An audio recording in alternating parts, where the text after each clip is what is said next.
ici, je ne sais pas comment faire, inviter ici le pasteur, ministre, porte-parole du gouvernement de la République gabonaise. Pasteur. Non.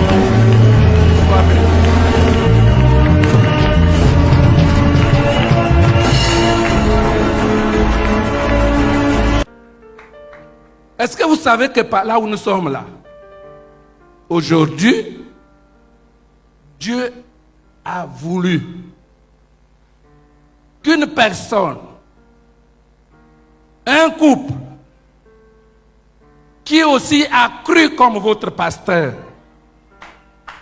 que la politique n'est pas un péché, que la politique n'est pas du diable, a été élevé en dignité. Est-ce que vous le savez? Alléluia. Bien-aimés, soyez bénis. Je voudrais ici honorer le couple Ndong. Soyez honorés. Dieu est allé en France. Dieu est allé en France. Il a vu en France. Il a dit non, voilà ma servante qui ne mange plus du plat que mangent les autres que vous connaissez là. Je vais l'amener ici au Gabon. Mais quand il l'amène au Gabon, il ne la laisse pas n'importe où. Alléluia. Elle est pasteur, son mari est pasteur. Ils ont une église en France. J'ai prêché dans leur église. Dieu l'amène pour la mettre là où il faudrait que c'est elle qui dise, qui parle. Et Dieu, au commencement, était la parole. Et la parole était avec Dieu. Et la parole est Dieu lui-même. Donc, quand elle arrive avec son mari, je voudrais quand même. Pourquoi j'ajoute quand même? Mais c'est parce que nous aurions pensé, on aurait bien souhaité que ça soit une, je ne sais pas, je ne vais pas nommer les gens là-bas de l'autre côté, qui soit ici pour que nous puissions nous lever et glorifier le Seigneur. Mais quand c'est quelqu'un de nôtre, on dit non, c'est pas la peine. Je voudrais inviter ici, je ne sais pas comment faire, inviter ici le pasteur, ministre, porte-parole du gouvernement de la République gabonaise. Pasteur. Non. Sois béni.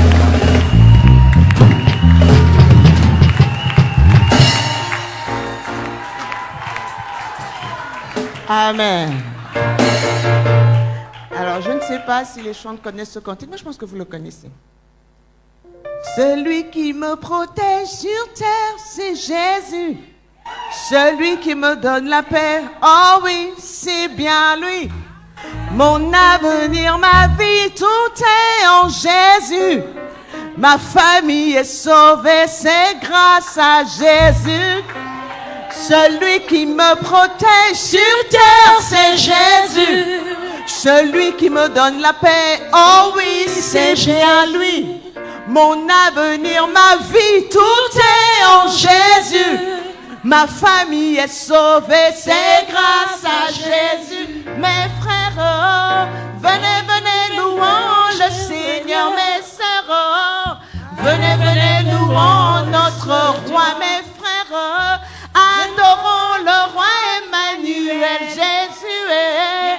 Venez, venez, louons le Seigneur.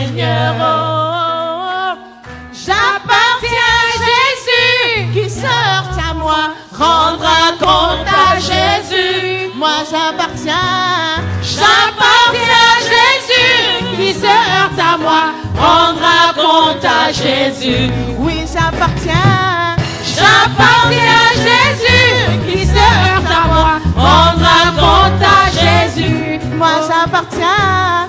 J'appartiens à Jésus. Qui se heurte à moi rendra compte à Jésus. Oh oui, j'appartiens. J'appartiens à Jésus. Qui se heurte à moi rendra compte à Jésus. Moi j'appartiens. J'appartiens à Jésus. Qui se heurte à moi rendra compte à Jésus. Celui qui me protège sur terre, c'est Jésus. Celui qui me donne la paix, oh oui, c'est Jésus. Mon avenir, ma vie, tout est en Jésus. Ma famille est sauvée, c'est grâce à Jésus. Mes frères, oh, venez, venez, louons le Seigneur. Jésus est, venez, louons le Seigneur. Jésus, oh, venez, louons le Seigneur. Jésus est, le roi Emmanuel. Oh, j'appartiens à Jésus. Qui se heurte à moi rendra compte à Jésus. Oh, je lui appartiens. J'appartiens à Jésus. Qui se heurte à moi rendra compte à Jésus. Oh, moi j'appartiens. J'appartiens à Jésus. Qui se heurte à moi rendra compte à Jésus. Alléluia. Nous pouvons acclamer Jésus. Oh, gloire soit rendue à Jésus. Alléluia. Vous pouvez vous asseoir dans la présence de Dieu. À chaque fois que la parole m'est donnée, je veux crier au monde que j'appartiens à Jésus. Jésus est mon Seigneur et Sauveur personnel. Et comme a dit le pasteur Ngoussi, Dieu a un plan. Dans ce pays, au milieu des années 80, il y a eu un réveil. Et Dieu a pris soin de visiter le Gabon puissamment tous les 50 ans. Il y a un réveil. Il y a eu un réveil dans les années 20, 30. Ensuite, il y a eu un réveil au milieu des années 80. Et Dieu a fait grâce que pendant ce réveil, au début de ce réveil, j'ai donné ma vie à Jésus. Et j'ai porté ce réveil. Et vous avez devant vous quelqu'un qui a donné sa vie à Jésus à l'âge de 15 ans. Et qui a marché dans les voies du Seigneur. Ce serait trop long de faire le témoignage. Mais le Seigneur m'a pris du pont d'Akébé. J'ai grandi entre le Cocotier et les États-Unis d'Akébé. Akébé-Ville, Akébé-Poto, pont d'Akébé, Akébé-Frontière, Akébé-Kingele. Tous les Akébé là, je connais. Je viens des USA, États-Unis d'Akébé.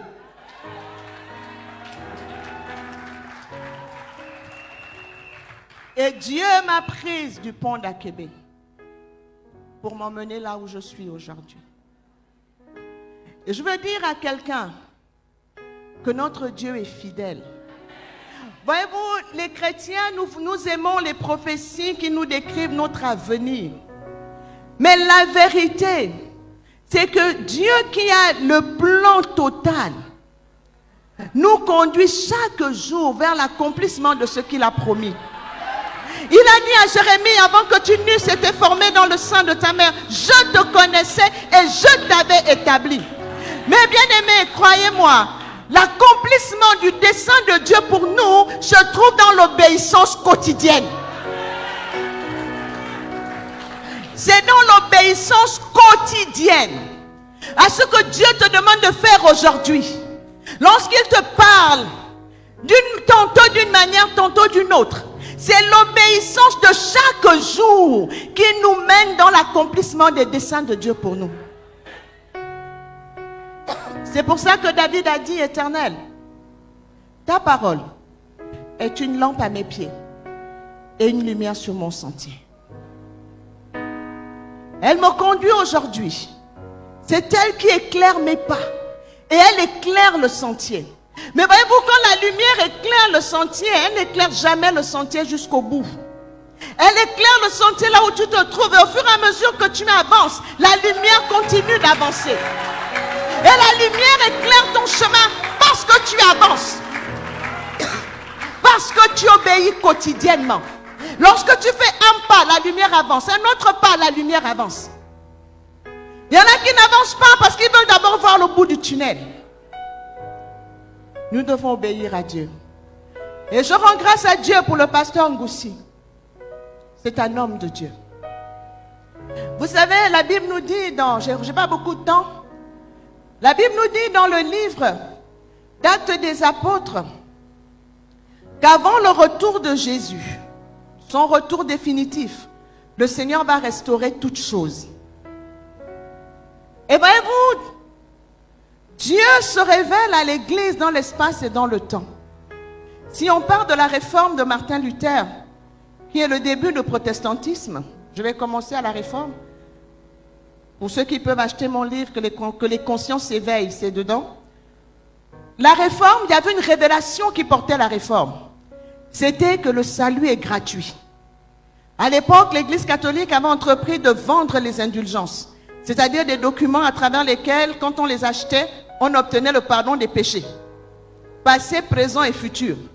Et donc Martin Luther, ce moine allemand, va avoir la révélation d'Éphésiens 2:8. Le salut est gratuit. C'est le don de Dieu. Il dit, ce n'est point par les œuvres que vous êtes sauvés, mais par le moyen de la foi, afin que nul ne se glorifie.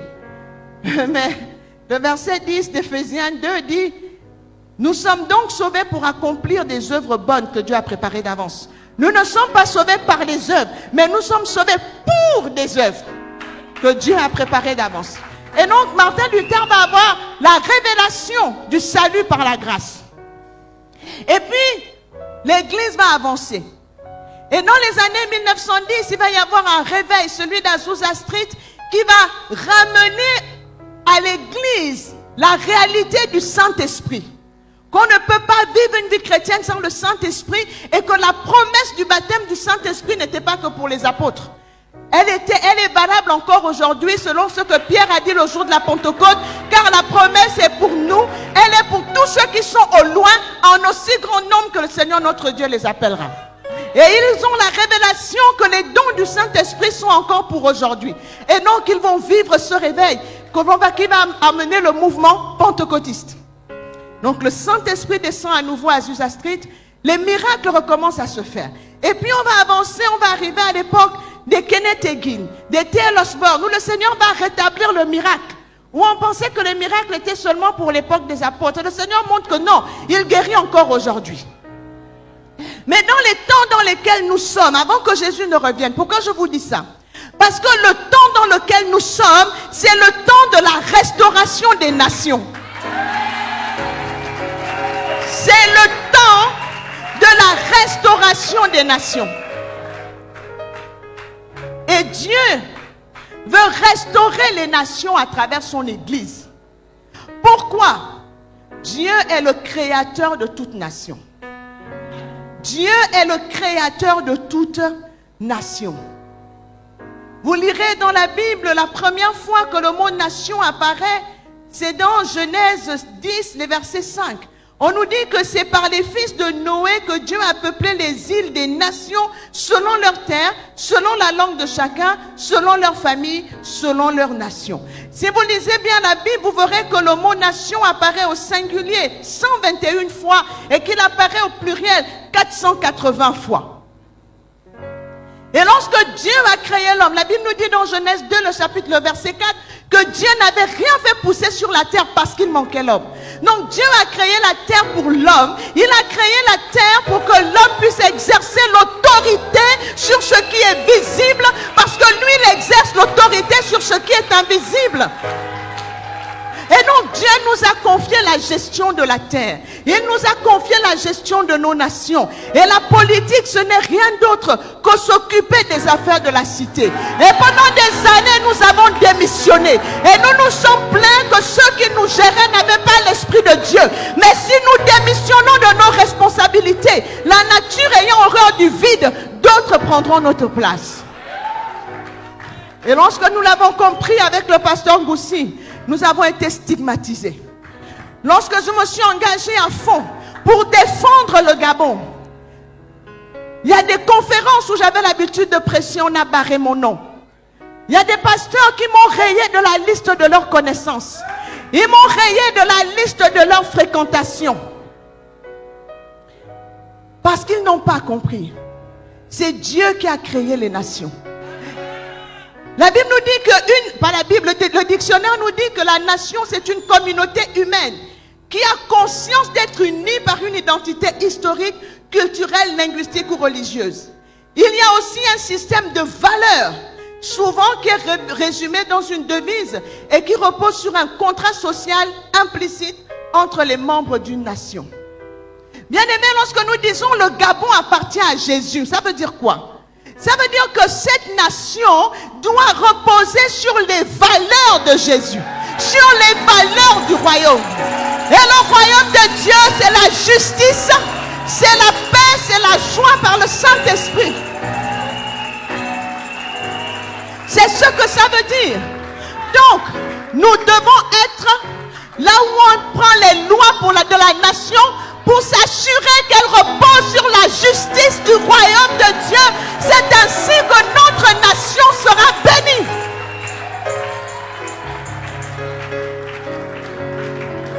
Et pour ça, vous pouvez acclamer le pasteur Ngoussi. Parce qu'il a eu la révélation. Il a eu la révélation des temps dans lesquels nous sommes et de ce que Dieu veut faire. Voyez-vous, c'est quoi la bénédiction d'Abraham? Lorsque Dieu bénit Abraham et Sarah, oui, parce que la bénédiction d'Abraham est aussi attachée à Sarah. Si ce n'était pas le cas, Ismaël aurait été l'enfant de la promesse. Mais Ismaël ne pouvait pas être l'enfant de la promesse parce que la promesse a été faite à Abraham et à Sarah.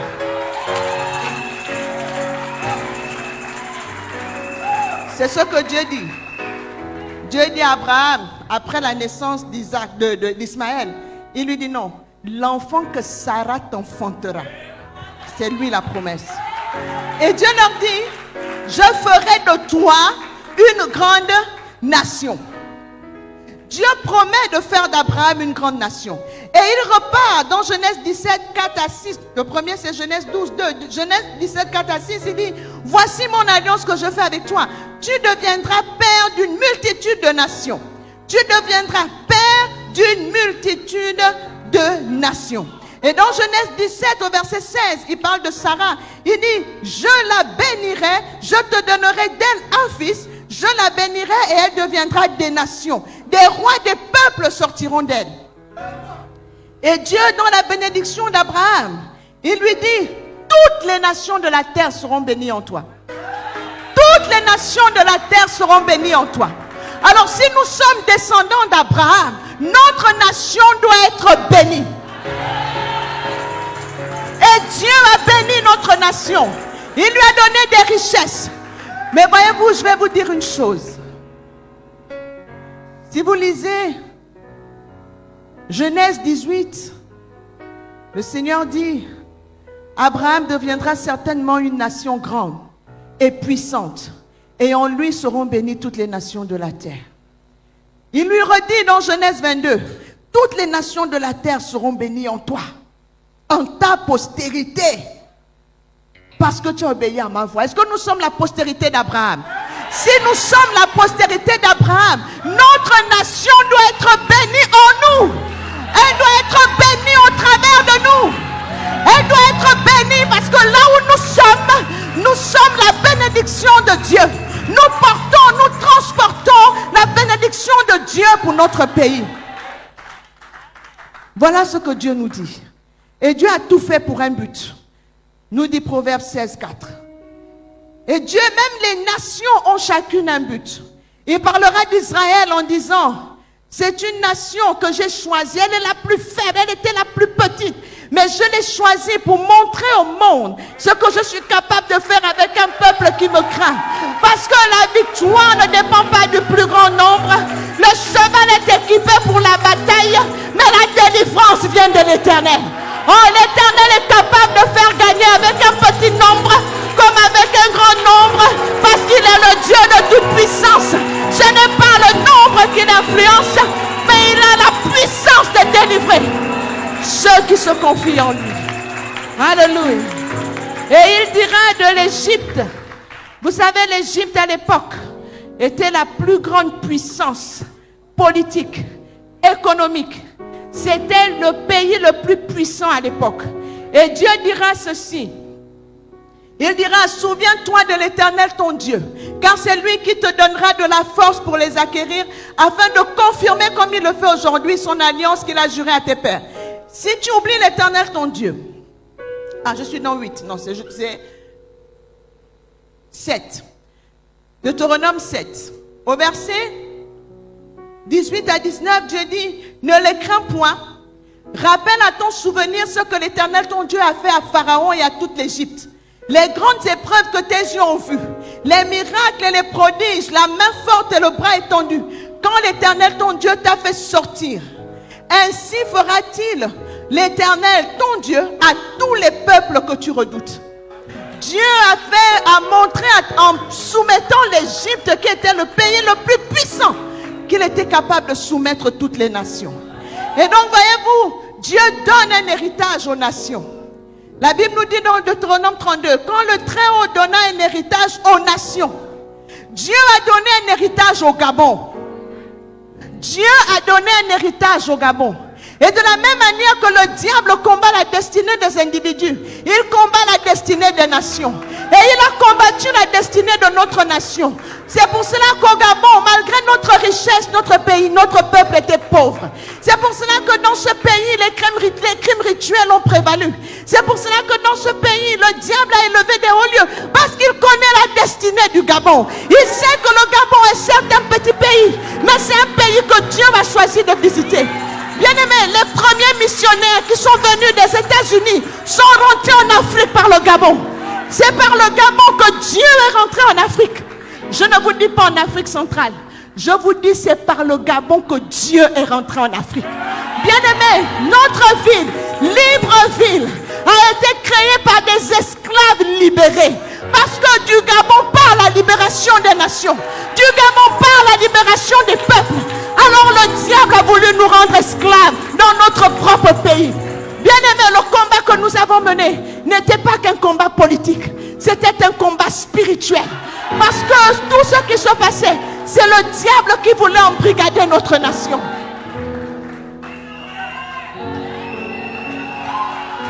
Si vous lisez la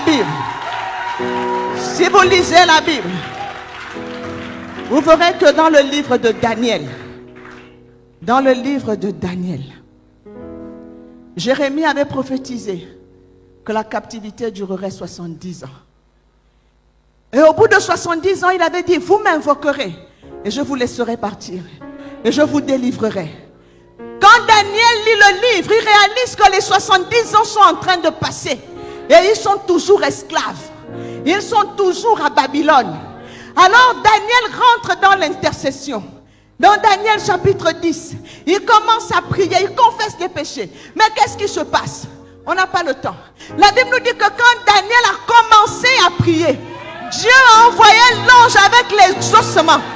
Mais l'ange a été bloqué par le prince de Perse dans les lieux célestes.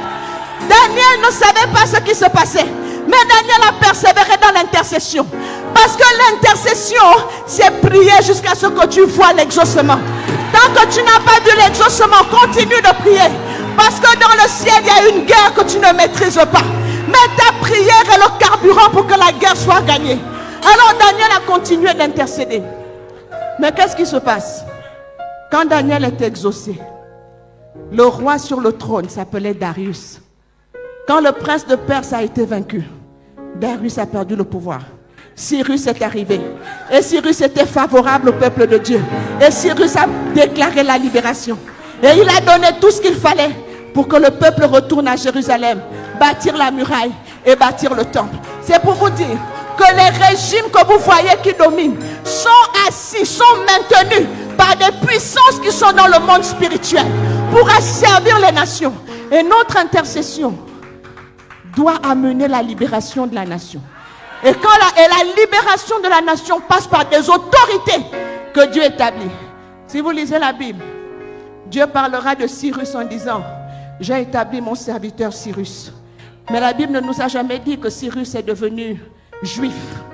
Mais Cyrus était un instrument entre les mains de Dieu pour la libération du peuple d'Israël, pour que le temple soit rebâti, pour que Jérusalem soit rebâti, pour que la muraille soit rebâtie, pour que la maison de Dieu soit restaurée. Nous sommes dans l'âge de la restauration de notre nation. Ne passons pas à côté. Et chacun de nous, comme c'est écrit ici, nous ne sommes pas des missionnaires, mais nous sommes des missionnaires. Tu es missionnaire dans ton lieu de travail. Quel que soit ton travail, quel que soit là où tu te trouves, tu ne seras peut-être pas ministre comme moi, mais là où tu es missionnaire. Et ta responsabilité, c'est d'être le sel de la terre là où tu te trouves. C'est d'être la lumière du monde là où tu te trouves. La lumière brille dans les ténèbres. La lumière ne brille pas là où il y a la lumière. Les chrétiens brillaient dans l'église. Ils veulent le micro. Ils veulent qu'on les voit. Mais ici, là, tout ce que nous faisons dans la maison, là, ça s'appelle faire le ménage. C'est comme quand vous êtes dans votre maison, vous faites le ménage.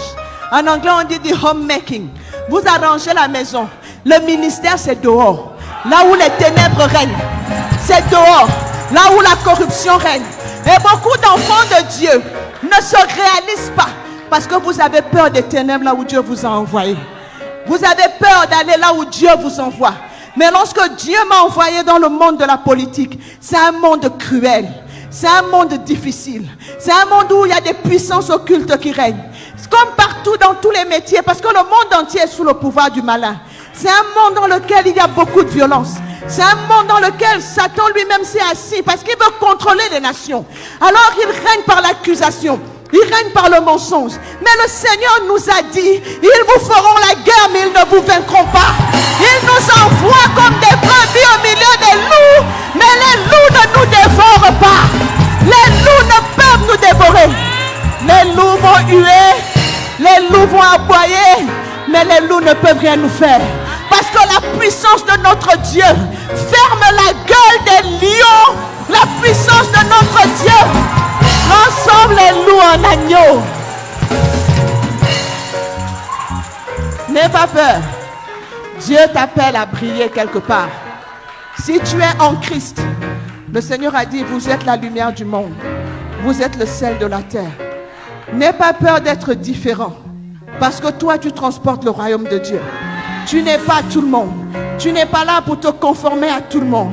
Tu es là parce que tu véhicules les valeurs du royaume. Et où que tu te trouves, sois conscient que tu es missionnaire. Et le Seigneur compte sur toi pour la restauration de cette nation.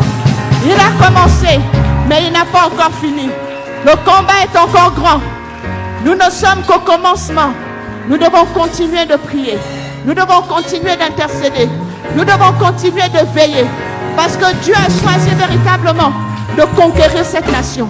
Et comme a dit le pasteur Ngoussi, avant, c'était des gens qui s'étaient élevés par eux-mêmes, qui devenaient chrétiens. C'est pas pareil que quand Dieu te prend dans la boue, lui-même il te lave, il te nettoie, il te forme et il te fait asseoir avec les grands. Tu es son produit. Et Dieu aujourd'hui dans cette nation positionne ses produits, positionne ses enfants. Alors nous avons besoin, oui, de votre soutien. Nous avons besoin de vos prières. Nous avons besoin que vous nous portiez. Parce que le diable aussi se ligue pour détruire notre destinée. Parce qu'il sait que là où nous sommes, nous transportons le royaume de Dieu. Mais l'Éternel est notre justice. Et l'Éternel est celui qui combat pour nous. Et je voulais vraiment vous dire ce matin, parce que si vous entendez, Jésus-Christ est ma vie. Et mourir m'est un gain. Tout ce que je suis aujourd'hui, c'est simplement le pur produit de la grâce de Dieu. Et je prie pour rester fidèle. Je prie pour que Dieu m'aide à accomplir ce pourquoi il m'a ramené dans ce pays. Et il faut que son nom soit élevé comme un étendard sur ce pays. Le Gabon, Dieu nous avait dit qu'il sera le centre spirituel de l'Afrique. Dieu nous avait dit que cette nation, il l'a choisie et c'est la vérité. C'est par ici que les missionnaires sont arrivés. Le diable a combattu la destinée de notre nation. Nous avons lutté. Nous sommes à mi-chemin. Nous avons une première partie de la délivrance. Mais nous devons continuer de prier. Les lois de notre nation doivent être des lois justes. Les lois de notre nation doivent faire en sorte que chaque Gabonais puisse vivre dignement en fonction de la richesse que Dieu a donnée à ce pays. C'est notre héritage. C'est l'héritage que Dieu a donné à l'ensemble de la nation. Et cet héritage doit profiter à tous, en commençant par les enfants de Dieu. Dieu ne nous a-t-il pas dit que si nous sommes fidèles et obéissants, nous mangerons les meilleures productions du pays? Que toute la gloire revienne à Jésus. Alléluia.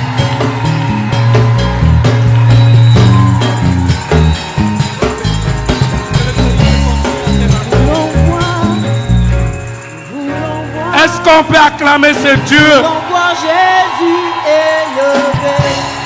Voulons voir. Est-ce qu'on peut acclamer ce Dieu?